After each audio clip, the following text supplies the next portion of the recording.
সবাইকে স্বাগত দীপ্ত সংবাদে, সাথে রয়েছে দোলা ডলোরেস। শুরুতেই জানাবো সংবাদ শিরোনাম। বৃষ্টির কারণে বাড়তে পারে এডিস মশা, রাজধানী সহ বিভিন্ন জেলায় ডেঙ্গু রোগী বৃদ্ধির শঙ্কা। স্বাভাবিক হচ্ছে আশুলিয়া, ক্ষতি পোষাতে ছুটির দিনেও খোলা শতাধিক পোশাক কারখানা। সারা দেশে পালিত হচ্ছে বিশ্ব পর্যটন দিবস, কুয়াকাটায় পর্যটন শিল্পের সমস্যা সমাধানের দাবি।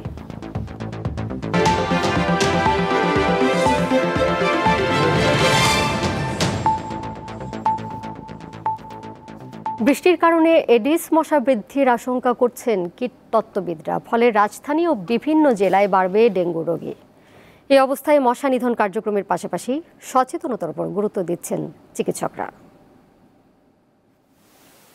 টানা বৃষ্টিতে রাজধানীর বিভিন্ন স্থানে জমছে পানি, কোথাও কোথাও তৈরি হচ্ছে জলাবদ্ধতা। এ কারণে এডিস মশার প্রজনন বৃদ্ধির আশঙ্কা তৈরি হয়েছে। তাই সামনের দিনগুলোতে ডেঙ্গু রোগী বাড়বে এমনটি বলছেন বিশেষজ্ঞরা। গত কয়েকদিন ধরে ক্রমাগত যে বৃষ্টিপাত হচ্ছে, সেই বৃষ্টিপাতের কারণে বিভিন্ন জায়গায় ছোট বড় যে পাত্রগুলো আছে সেই পাত্রগুলোতে পানি জমা হচ্ছে এবং এই পানিটিতে প্রচুর পরিমাণে এডিস মশার প্রজনন হবে।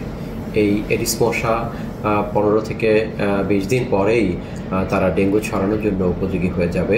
শুধু রাজধানী নয়, দেশের বিভিন্ন জেলাতেও ডেঙ্গুতে আক্রান্ত হচ্ছেন অনেকে। এটি নওগাঁর একটি হাসপাতালের চিত্র। চলতি বছর এই জেলায় 70 জন ডেঙ্গু রোগী শনাক্ত হয়েছে। জ্বর ছিল, তারপরে শরীর ব্যথা, বমি, তারপরে আপনার শরীর দুর্বল ছিল। 3 দিন বাসায় ছিলাম, 3 দিন পরে অসুস্থ হয়ে গেছি বেশি। ফিরে পরীক্ষা দেওয়ার পরে এখন 47,000 নামছে। তারা ভর্তি দিয়েছে, কালকে এক স্যালাইন দিয়েছে, আজকে এক স্যালাইন দিয়েছে, অনেকটা সুস্থ হবেন। নারায়ণগঞ্জেও এডিস মশার উৎপাত বেড়েছে। জেলা শহর ছাড়াও বিভিন্ন উপজেলাতেও অনেকে আক্রান্ত হচ্ছেন। ডেঙ্গু জ্বর নিয়ে আসছে, আসার পরে মোটামুটি এখানে আইসিবার পাইছি, আপনার ওই সুযোগ সুবিধা পাইছি, সিট পাইছি। হাসপাতালের চিকিৎসক জানান, জ্বরে আক্রান্ত রোগীর শতকরা প্রায় 60% ডেঙ্গুতে আক্রান্ত। এখন নারায়ণগঞ্জ সিটি কর্পোরেশন কিভাবে মশা নির্মূলের ব্যবস্থা কিভাবে নিচ্ছে আমাদের তো জানা নেই, এটা তো তাদের কাজ। এখন আমাদের সচেতন হতে হবে। সচেতনতার অভাবেই ডেঙ্গুটা মেইনলি হয়। রাজধানীর মুগদা, সোহরাওয়ার্দী, মিটফোর্ড ও ঢাকা মেডিকেল কলেজ হাসপাতালেই বেশিরভাগ ডেঙ্গু রোগী চিকিৎসা নিচ্ছেন। লাবণী গুহ, দীপ্ত সংবাদ, ঢাকা। জাতিসংঘের ৭৯তম সাধারণ অধিবেশনের মূল পর্বে আজ বাংলায় ভাষণ দেবেন অন্তর্বর্তী সরকারের প্রধান উপদেষ্টা ডক্টর মোহাম্মদ ইউনূস। বাংলাদেশ সময় রাত ৮টা থেকে ৯:৩০ মধ্যে তার ভাষণ দেওয়ার সূচি রয়েছে বলে জানা গেছে। দেশের অন্তর্বর্তী সরকার প্রধান হিসেবে শান্তিতে নোবেল পুরস্কার বিজয়ী একমাত্র বাংলাদেশি ডক্টর ইউনূসের এটি হবে বিশ্ব সংস্থায় প্রথম ভাষণ। জাতিসংঘে তার যোগদান ঘিরে বিশ্ব নেতৃবৃন্দের মাঝে ব্যাপক উৎসাহ উদ্দীপনা লক্ষ্য করা গেছে। ডক্টর ইউনূস তার ভাষণে বাংলাদেশে সম্প্রতি ঘটে যাওয়া জুলাই বিপ্লব ছাড়াও দেশের সার্বিক পরিস্থিতি, তার সরকারের আগামী কর্মসূচি ও বিশ্ব পরিস্থিতি তুলে ধরতে পারেন। প্রধান উপদেষ্টা ডক্টর মোহাম্মদ ইউনূস এবং অন্তর্বর্তী সরকারের প্রতি পূর্ণ সমর্থন জানিয়ে জাতিসংঘের মহাসচিব অ্যান্তোনিও গুতেরেস বলেছেন, বাংলাদেশের সংস্কারে সহায়তা করতে প্রস্তুত বিশ্ব সংস্থা। নিউ ইয়র্ক স্থানীয় সময় বৃহস্পতিবার জাতিসংঘ সদর দপ্তরে প্রধান উপদেষ্টার সাথে বৈঠকে জাতিসংঘের মহাসচিব এই সমর্থন ব্যক্ত করেন। এ সময় গুতেরেস বলেন, সদ্য গৃহীত জাতিসংঘের প্যাক্ট ফর দ্য ফিউচার বাংলাদেশের জন্য অত্যন্ত প্রাসঙ্গিক এবং এর প্রণোদনামূলক অর্থায়ন বিশেষ সহায়ক হবে। গুতেরেস বাংলাদেশের শান্তিরক্ষীদের প্রশংসা করে বলেন, তারা জাতিসংঘের জন্য অত্যন্ত গুরুত্বপূর্ণ। প্রধান উপদেষ্টা জুলাই আগস্ট মাসের ছাত্র জনতার গণ আন্দোলনের কথা উল্লেখ করে বলেন, ওই আন্দোলনের মধ্য দিয়ে বাংলাদেশে শেখ হাসিনার নির্মম স্বৈরাচারের অবসান ঘটে। এছাড়াও বৈঠকে জলবায়ু পরিবর্তন এবং বাংলাদেশের মানুষের উপর এর প্রভাব, রোহিঙ্গা সংকট এবং জুলাই আগস্টের গণ আন্দোলনের সময় সংঘটিত নৃশংসতার তদন্তে জাতিসংঘের নেতৃত্বাধীন অনুসন্ধান মিশনের বিষয়ে আলোচনা হয়। বাংলাদেশের নতুন যাত্রায় যুক্তরাষ্ট্রের ব্যবসায়ীদের অংশীদারত্ব চেয়েছেন অন্তর্বর্তী সরকারের প্রধান উপদেষ্টা ডক্টর মোহাম্মদ ইউনূস। তিনি বলেন, বহুমুখী সংস্কারের মাধ্যমে বাংলাদেশে ব্যবসার পরিবেশ উন্নত করতে সরকার দৃঢ় প্রতিজ্ঞ। স্থানীয় সময় বৃহস্পতিবার নিউ ইয়র্কের একটি হোটেলে ব্যবসায়ীদের সঙ্গে সংলাপে ডক্টর ইউনূস এসব কথা বলেন। এ সময় উপস্থিত ব্যবসায়ীদের কাছে দেশে বিনিয়োগ পরিবেশ কিভাবে আরও উন্নত করা যায় সেই বিষয়ে পরামর্শ চান তিনি। ইউএস বাংলাদেশ ইন্ডাস্ট্রি কাউন্সিল শীর্ষক এই সংলাপের আয়োজন করে US Bangladesh business council USBBC। Doctor Yunus বলেন, যুক্তরাষ্ট্র যখন তার ইন্দো প্যাসিফিক নীতির অধীনে সরবরাহ কাঠামোর বৈচিত্র্যকরণের দিকে নজর দিচ্ছে, বাংলাদেশ কৌশলগতভাবে সেই লক্ষ্য পূরণের একটি গুরুত্বপূর্ণ অংশীদার হয়ে ওঠার জন্য উপযুক্ত। অনুষ্ঠানে অন্যদের মধ্যে ইউএস বিবিসির সভাপতি অতুল কেশব বক্তৃতা করেন।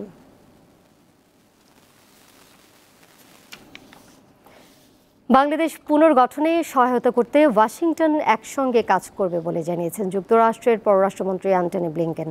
তিনি অন্তর্বর্তী সরকারে নেওয়া সংস্কার কার্যক্রম ও দুর্নীতির বিরুদ্ধে লড়াইয়ে সহায়তার প্রতিশ্রুতি জানিয়ে বলেন, বাংলাদেশ থেকে চুরি যাওয়া কোটি কোটি টাকা ফেরত আনার ক্ষেত্রেও তার দেশ সহায়তা করবে। নিউ ইয়র্ক স্থানীয় সময় বৃহস্পতিবার একটি হোটেলে প্রধান উপদেষ্টা ডক্টর মোহাম্মদ ইউনূসের সঙ্গে যুক্তরাষ্ট্রের পররাষ্ট্রমন্ত্রী অ্যান্টনি ব্লিংকেনের এই বৈঠক হয়। এ সময় যুক্তরাষ্ট্রের পররাষ্ট্রমন্ত্রী আরও বলেন, অধ্যাপক ইউনূসের প্রতি যুক্তরাষ্ট্রের অপরিসীম শ্রদ্ধা রয়েছে এবং বাংলাদেশের সংকটপূর্ণ সময়ে দায়িত্ব গ্রহণ করায় তার প্রশংসা করেন তিনি।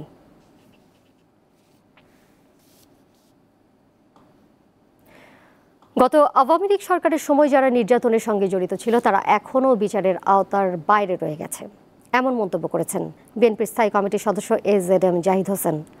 এছাড়া শেখ হাসিনার আমলে স্বাস্থ্য খাতকে যারা ধ্বংস করেছে, অবিলম্বে তাদের অপসারণ করে যোগ্য লোকদের পদায়নের দাবি জানান তিনি। বিশ্ব ফার্মাসিস্ট দিবস উপলক্ষে দুপুরে রাজধানীর মহাখালীতে এক সমাবেশে অংশ নিয়ে তিনি এসব কথা বলেন।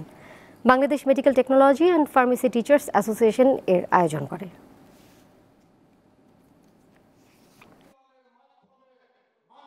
যারা দুর্নীতির সাথে সম্পৃক্ত ছিল, যারা অত্যাচার নির্যাতনের সাথে সম্পৃক্ত ছিল, 17 বছর স্বাস্থ্য ব্যবস্থাকে কুরে কুরে খেয়েছে, লুটে পুটে খেয়েছে, তারাও আজকে অধিদপ্তরে মন্ত্রণালয়ে বাসা বেঁধে বুক ফুলিয়ে চলছে। কাজেই আমরা বলতে চাই, অনতিবিলম্বে এদেরকেও প্রত্যাহার করুন। যোগ্য কর্মকর্তা যারা আছে, যারা বৈষম্যের শিকার, তাদেরকে পদায়ন করুন। কারখানা শ্রমিকদের 18 দফা দাবি মেনে নিয়ে ক্ষতি পুষিয়ে নিতে বন্ধের দিনেও আশুলিয়া শিল্পাঞ্চলে খোলা রয়েছে অন্তত 150টি পোশাক কারখানা। সকাল থেকে শ্রমিকরা কারখানাগুলোতে যথাসময়ে যোগ দিয়ে উৎপাদন শুরু করেন। আইনশৃঙ্খলা বাহিনীর নজরদারিতে শিল্পাঞ্চলে শান্তিপূর্ণ কর্মপরিবেশ বিরাজ করছে। শিল্প পুলিশ জানিয়েছে, বেশ কিছুদিন ধরে বিভিন্ন কারখানায় শ্রমিকরা বিক্ষোভ ও কর্মবিরতি পালন করে আসছিলেন। এ নিয়ে প্রায় প্রতিদিনই শিল্পাঞ্চলে কিছু কারখানা তাদের কার্যক্রম বন্ধ রাখে। তবে ক্ষতি কাটিয়ে উঠতে সাপ্তাহিক ছুটির দিনে শতাধিক কারখানা খোলা রেখে তাদের উৎপাদন শুরু করে।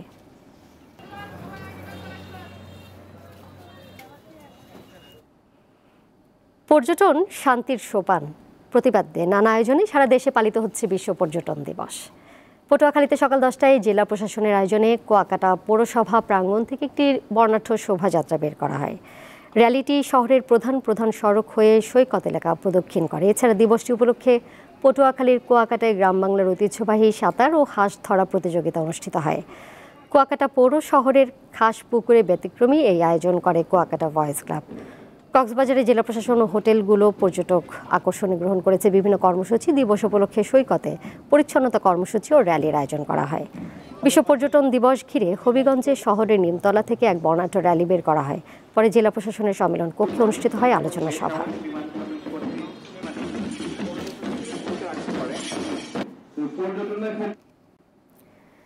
বিশ্ব পর্যটন দিবস ঘিরে নানা আয়োজন থাকলেও এখনও কুয়াকাটা সৈকতের ভাঙন রোধ, পরিবেশ রক্ষা ও মহাসড়কের ভগ্ন দশা সংস্কারে নেওয়া হয়নি স্থায়ী উদ্যোগ।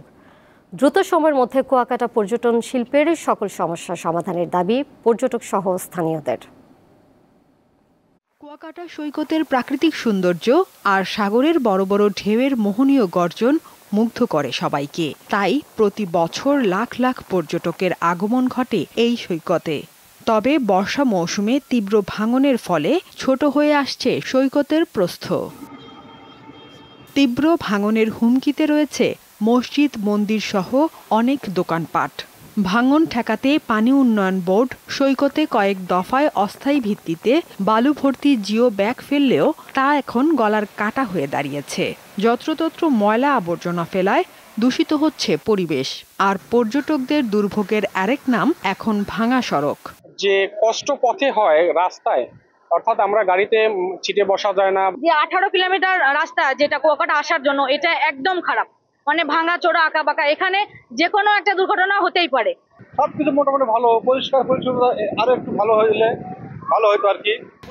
নভেম্বরের মধ্যে সড়ক সংস্কারের কাজ সম্পূর্ণ হবে বলে জানিয়েছে সড়ক ও জনপথ বিভাগ। এই রাস্তাটা সম্পূর্ণভাবে সচল করতে মানে পুরোপরিভাবে মেরামত সম্পূর্ণ হতে আমাদের নভেম্বরের শেষ পর্যন্ত সময় লাগবে। ভাঙন রোধে স্থায়ী সমাধানে ঊর্ধ্বতন কর্তৃপক্ষকে অবহিত করা হয়েছে বলে জানিয়েছে পানি উন্নয়ন বোর্ড। 700 কোটি টাকার একটু বেশি এরকম একটা প্রকল্প আমরা অনেক আগেই আমাদের সংশ্লিষ্ট মন্ত্রণালয় পরিষদ মন্ত্রণালয়ে আমরা দাখিল করেছি। সেটা এখনো যাচাই পরীক্ষাধীন রয়েছে এবং এটার অর্থায়ন এখনো আমাদের নির্ধারিত হয় নাই। দ্রুত সময়ের মধ্যে কুয়াকাটার সকল সমস্যা সমাধানে এগিয়ে আসবে সরকার, এমনটাই প্রত্যাশা সবার। দীপ্ত, বার্তা কক্ষ। নানা আয়োজনে কক্সবাজারে পালিত হচ্ছে বিশ্ব পর্যটন দিবস। পর্যটন সংশ্লিষ্ট ব্যবসায়ীরা মনে করছেন এই মৌসুমে কক্সবাজারে পর্যটকদের ঢল নামতে পারে। এ বিষয়ে বিস্তারিত জানাতে যুক্ত হচ্ছেন সহকর্মী হারুনুর রশিদ। হারুন, এই মুহূর্তে কক্সবাজার সমুদ্র সৈকতে পর্যটকদের সমাগম কেমন দেখছেন? কারণ আসলে বরাবরই পর্যটকদের কাছে এই সমুদ্র সৈকতের আবেদন একেবারেই অন্যরকম।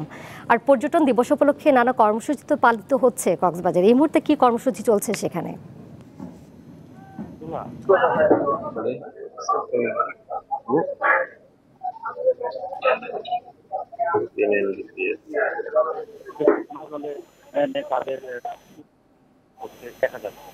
অবস্থা কক্সবাজারের পর্যটক সংখ্যা বাড়ায়, সেখানে পর্যটক যারা ব্যবসায়ী আছে তাদের মনে উচ্ছ্বাস, তাদের আনন্দ বেড়েছে। কারণ তারা দীর্ঘদিন পরে পর্যটন করা থাকিয়ে ওঠার সম্ভাবনা দেখছে। এই অবস্থায় কক্সবাজার আসলে আজকে যেসব তারকামানের হোটেল আছে সেসব হোটেলেও আজকে যারা বিভিন্ন আয়োজন করেছে সেই আয়োজনে সাংস্কৃতিক অনুষ্ঠান থেকে রচনা বিলাসের বিভিন্ন আয়োজন তারা রেখেছে। এবার কক্সবাজারে যে পর্যটক এসেছে তাদের বেশিরভাগই 60 থেকে 70% হোটেল বুকিং করা হয়েছে।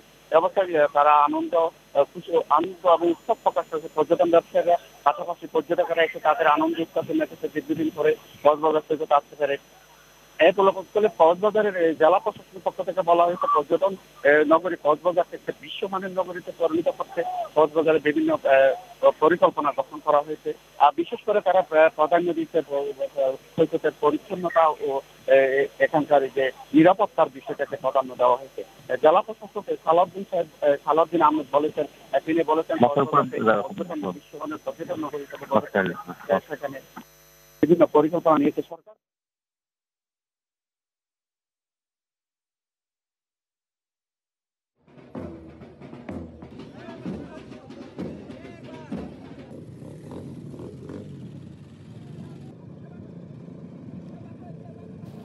কক্সবাজার থেকে যুক্ত ছিলেন সহকর্মী হারুনুর রশিদ। এদিকে ভ্রমণ পিপাসুরা শরতের শীতল হাওয়ায় ও কাশফুলের শুভ্রতা উপভোগ করতে ছুটে এসেছেন বরগুনার একমাত্র পর্যটন কেন্দ্র সুরঞ্জনা ইকো ট্যুরিজমে। সেখানকার পরিস্থিতি জানাতে যুক্ত হয়েছেন সহকর্মী শালি। অন্যান্য দিনের চেয়ে আজ বিশেষ কি আয়োজন রয়েছে? পর্যটকদের সমাগম কেমন দেখছেন? কি বলছেন তারা সব মিলে?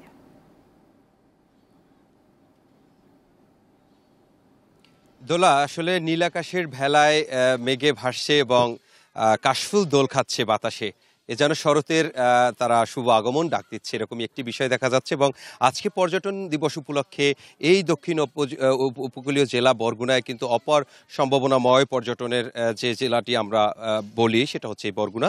সেই বরগুনায় কিন্তু আমরা দেখেছি সকাল থেকে জেলা প্রশাসকের আয়োজনে এই পর্যটন দিবস উপলক্ষে র্যালি, আলোচনা সভা করেছেন তারা। এবং এখানে কিন্তু বিভিন্ন আয়োজন ছিল বরগুনার জামকাল আয়োজন। এবং এই বিকাল থেকে এই আমি যেখানে রয়েছি এটা হচ্ছে একটি ব্যক্তি উদ্যোগে একটি পরিচালিত সুরঞ্জনা ইকো ট্যুরিজম, যেটাকে নাম বলা হয়, বরগুনার একমাত্র বিনোদন কেন্দ্র। এখানে শুধুমাত্র পর্যটনদের পিপাসু পর্যটকরা তারা কিন্তু এখানে শুধু আসে বিকালে।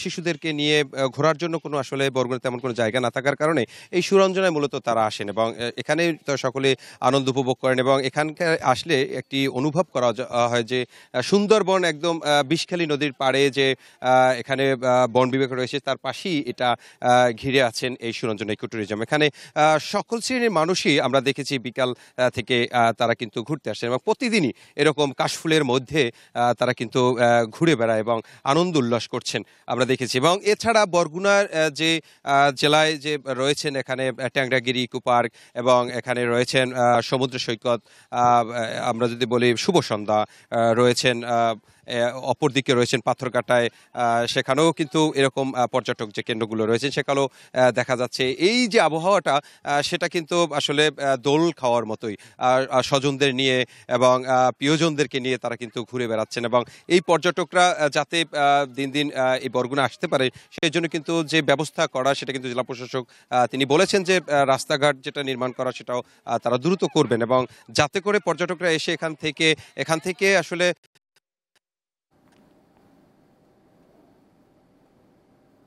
যার জন্য যারা এখানে পর্যটকরা আসবেন তারা। বরগুনা থেকে যুক্ত ছিলেন সহকর্মী শালী। ক্রেতা বিক্রেতার হাক ডাকে মুখরিত পটুয়াখালীর ইলিশের বাজার। বিস্তারিত জানাতে পটুয়াখালীর ইলিশের বাজার থেকে এই মুহূর্তে যুক্ত হয়েছেন সহকর্মী মোহাম্মদ ইমরান।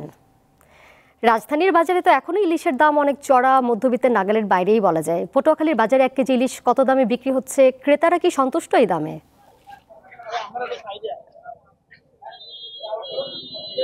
দোলা, আপনাকে ধন্যবাদ।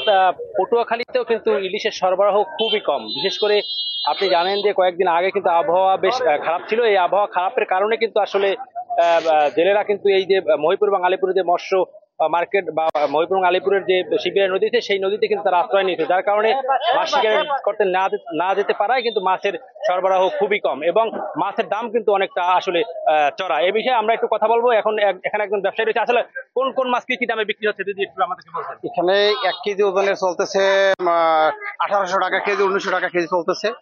আর কেজির নিচে যে মাছটা 800 900 ওইটা 63 64 65 হাজার টাকা মন। আচ্ছা, এই যে দাম আসলে কেন বাড়লো? দামটা বাড়ছে সামনে দুর্গাপূজা এবং সাগরে অনেক আবহাওয়ার পরিস্থিতি, জেলেরা মাছ ধরতে পারতেছে না, আর দুর্গাপূজার কারণেই মাছের রেটটা বাড়ছে। ধন্যবাদ আপনাকে। দর্শক, আপনি যেমনটা শুনছিলেন দোলা, যে এই পাইকারি যে মৎস্য ব্যবসায়ী তিনি জানিয়েছেন যে মাছের দাম, তারা কিন্তু অনেকটা হতাশা প্রকাশ করছেন, কারণ মাছের দাম অনেকটা বেশি হয়। তারা কিন্তু মাছ না কিনে অনেকটা তারা ঘরে ফিরিয়ে যাচ্ছেন। সেটা কিন্তু আমরা এই কুয়াকাটার মৎস্য যে সবচেয়ে বড় যে মৎস্য মার্কেট, সেই মৎস্য মার্কেটে এসে। পটুয়াখালী থেকে যুক্ত ছিলেন সহকর্মী মোহাম্মদ ইমরান। এবারে জানিয়ে দেব কেওয়াই স্টিল চট্টগ্রাম সংবাদ।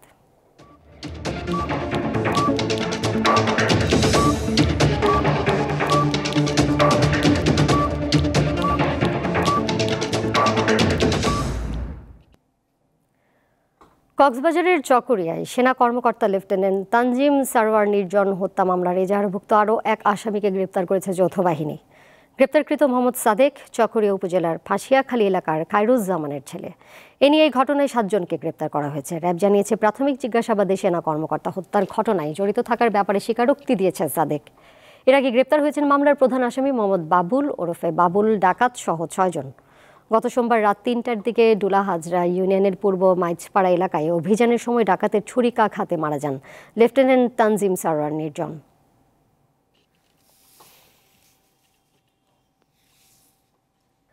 হারিকেন হেলেন প্রচণ্ড শক্তিতে যুক্তরাষ্ট্রের টেনেসি রাজ্যের দিকে এগিয়ে যাচ্ছে। এরই মধ্যে হেলেনের প্রভাবে প্রাণ গেছে 3 জনের। বৃহস্পতিবার রাতে 145 কিলোমিটার বেগে ফ্লোরিডায় আঘাত হানে হারিকেন হেলেন। উপকূলে প্রায় 20 ফুট উঁচু ঢেউ আছড়ে পড়ে বলে জানায় যুক্তরাষ্ট্রের আবহাওয়া অফিস। এরপর হেলেন তাণ্ডব চালায় জর্জিয়ায়। ঝড়ের তাণ্ডবে ফ্লোরিডায় 1 জন ও জর্জিয়ায় প্রাণ হারান 2 জন। যুক্তরাষ্ট্রের ন্যাশনাল হারিকেন সেন্টার জানিয়েছে, ক্যাটাগরি 4 মাত্রার ঝড়টি 165 কিলোমিটার বেগে জর্জিয়ার ওপর দিয়ে বয়ে যাচ্ছে। এর প্রভাবে জর্জিয়া ও ক্যারোলাইনায় পানি বাড়তে পারে। জরুরি সতর্কতা জারি করা হয়েছে ভার্জিনিয়া অঙ্গরাজ্যেও। উপকূলের বাসিন্দাদের নিরাপদ আশ্রয়ে নেওয়া হয়েছে।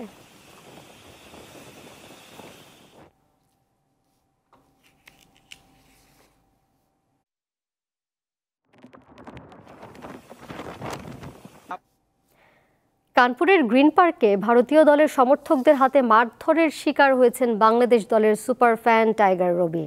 বাংলাদেশ ও ভারতের দ্বিতীয় টেস্টের সময় গ্যালারিতে ভারতীয় সমর্থকরা রবিকে হেনস্থা করেছে বলে অভিযোগ করেছেন তিনি।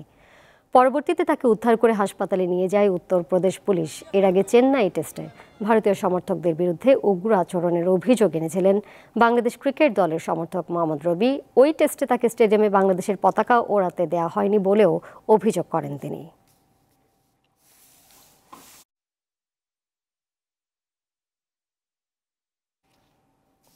শেষ করব দীপ্ত সংবাদ। যাবার আগে সংবাদ শিরোনাম জানিয়ে দেব আরও একবার। বৃষ্টির কারণে বাড়তে পারে এডিস মশা। রাজধানী সহ বিভিন্ন জেলায় ডেঙ্গু রোগী বৃদ্ধির শঙ্কা। স্বাভাবিক হচ্ছে আশুলিয়া, ক্ষতি পোষাতে ছুটির দিনেও খোলা শতাধিক পোশাক কারখানা।